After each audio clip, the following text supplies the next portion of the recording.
So here's the iconic arcade. I'm actually going to do a little bit of a review on it. I do actually enjoy this machine. Let's boot it up. Since I figured out a couple things about it. There's no actual real online instructions on how to set this thing up. The only thing I can tell you is when you build it, um, before you turn it on, make sure.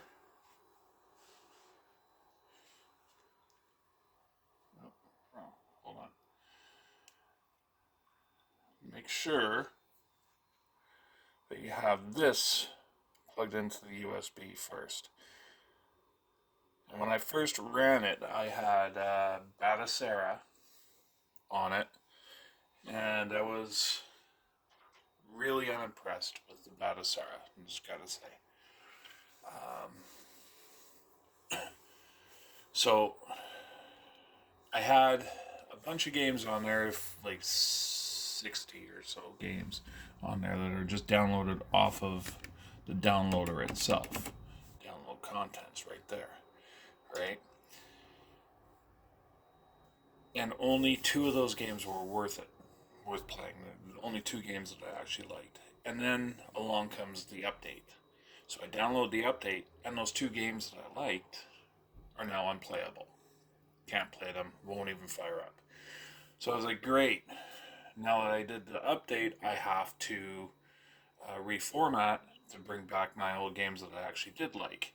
And when I reformatted, I noticed there was more than one operating system on it. There was like four. Batocera is the first one that they have on there. Then there's Recalbox, which is what I'm running on this right now. And then there's RetroPie. And then I can't remember what the last one is. I think it's like a Linux based operating system. Uh, but then I looked at the downloader and that didn't really have a lot of games on there. There were quite a few actually, but nothing I really recognized. And then, I purchased this off of Amazon. So I purchased that off of Amazon, little micro SD card, which then I put in here. You can see it there, just so I can have it on the USB drive. And when I plug it in,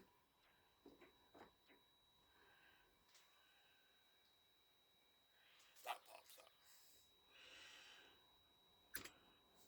So it restarts, Recalbox,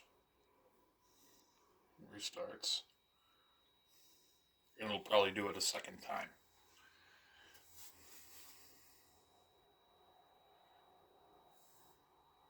Oh, no, didn't do it a second time. You see, now I have 1,653 games on just this one emulator, MAME, Multiple Arcade Machine Emulator. But then I also have Sega Master System, 351 games. Genesis has over 900. NES has 888. TurboGrafx, 289. I got ports. There's only like 14 games. There's stuff like Doom and Duke Nukem and whatnot. Uh, Nintendo, Super Nintendo, 789. All the popular ones are on there that I've noticed. I'm still kind of playing around with it. This TIC 80 tiny computer, you actually go into the downloader here. You go to download contents, and you can download all of these just off the internet. There's some okay games in there. I'm not really into those, but light gun games. They actually have light gun games. The Ataris, a lot of Atari games on there. You get a few ColecoVision. Yes, Donkey Kong is on there. The old school. This is actually kind of neat right here. 2,152 games. It's kind of like a Neo Geo. And you can just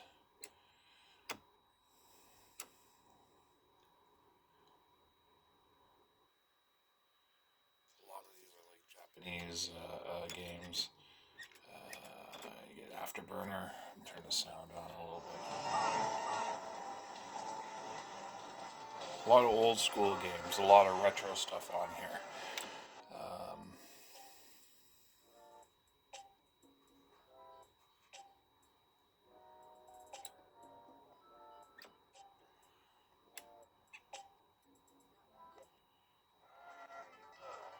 Some shooter games. This is like kind of like the Atari's version of Donkey Kong. Right, the Coleco one was much better. So let's back out of that. I'm gonna go to my favorite. So you got all your Game Boys and everything, and have multiple games, like 1,000 games per system. So this is that MAME multiple arcade machine emulator.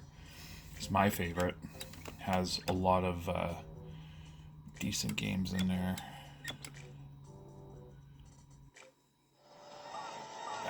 We just looked at that one on a different emulator. Let's see. Teenage Mutant Ninja Turtles is in here. Turtles in Time. You got Street Fighters. You got your Killer Instinct. You got all your beat 'em ups. Simpsons is in here.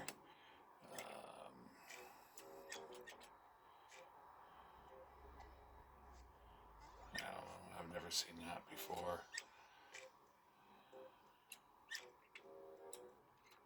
Let's see. Judge Dredd. I didn't even know this game existed.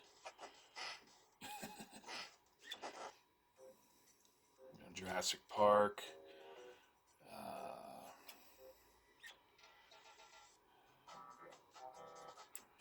Let's see if I can find a really good one.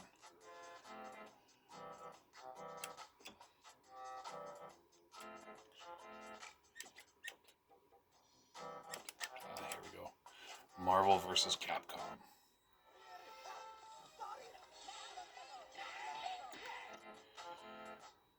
Your own opinion, whatever you like in there. You can put whatever game, as long as you have the ROMs in there, you can put whatever ROMs you want in there. All in all, I give this system an 8 out of 10. The only reason why I give it an 8 out of 10 is because I don't. While you're setting it up, building it, there's really no instructions. You have to look online, and very limited to your instructions. Like building it, they kind of show you step by step how to build it, but they don't tell you how to boot it up initially. You got to put a little micro SD card in the control deck before you slide it in, and then you got to put your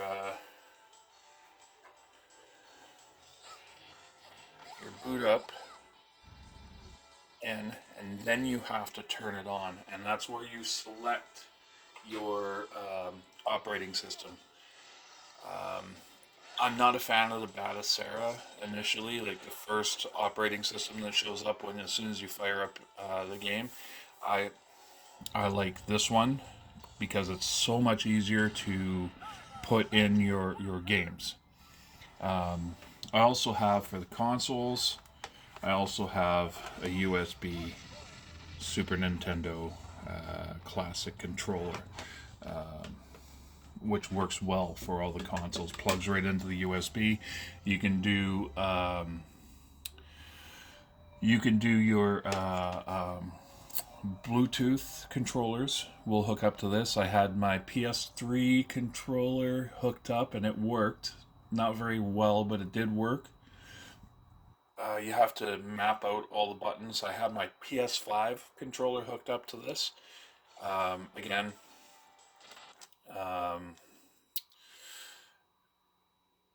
you got to map out the buttons. Didn't work all that great because of the controls weren't really for this system. So right now I'm in a screen that you know you can actually use to close your game, and then you go all the way down to quit RetroArch, and it'll bring you right back to here. That's probably the safest way to do it. Don't lose your memory stick, your boot up Otherwise, if this thing crashes, you won't be able to play it. You'd have to figure out how to get that stick again. But yeah, 8 out of 10 simply because the build instructions aren't there. And the speakers aren't really that great, so you got to be careful when you come back to the dashboard here, because the sound volume can be higher than your in-game volume, and I've actually popped one of the speakers. Otherwise, it does sound pretty good. And yeah, the setup isn't exactly the easiest. Nobody's really showing this online how to set it up. I might make a video in the future on how to format this, but my personal opinion, now that I've had it for a while and had an opportunity to play around with the settings and whatnot, 8 out of 10. 8 out of 10. Anyways, thank you for watching. Hope this was informative. Sorry for my stumbling on my words.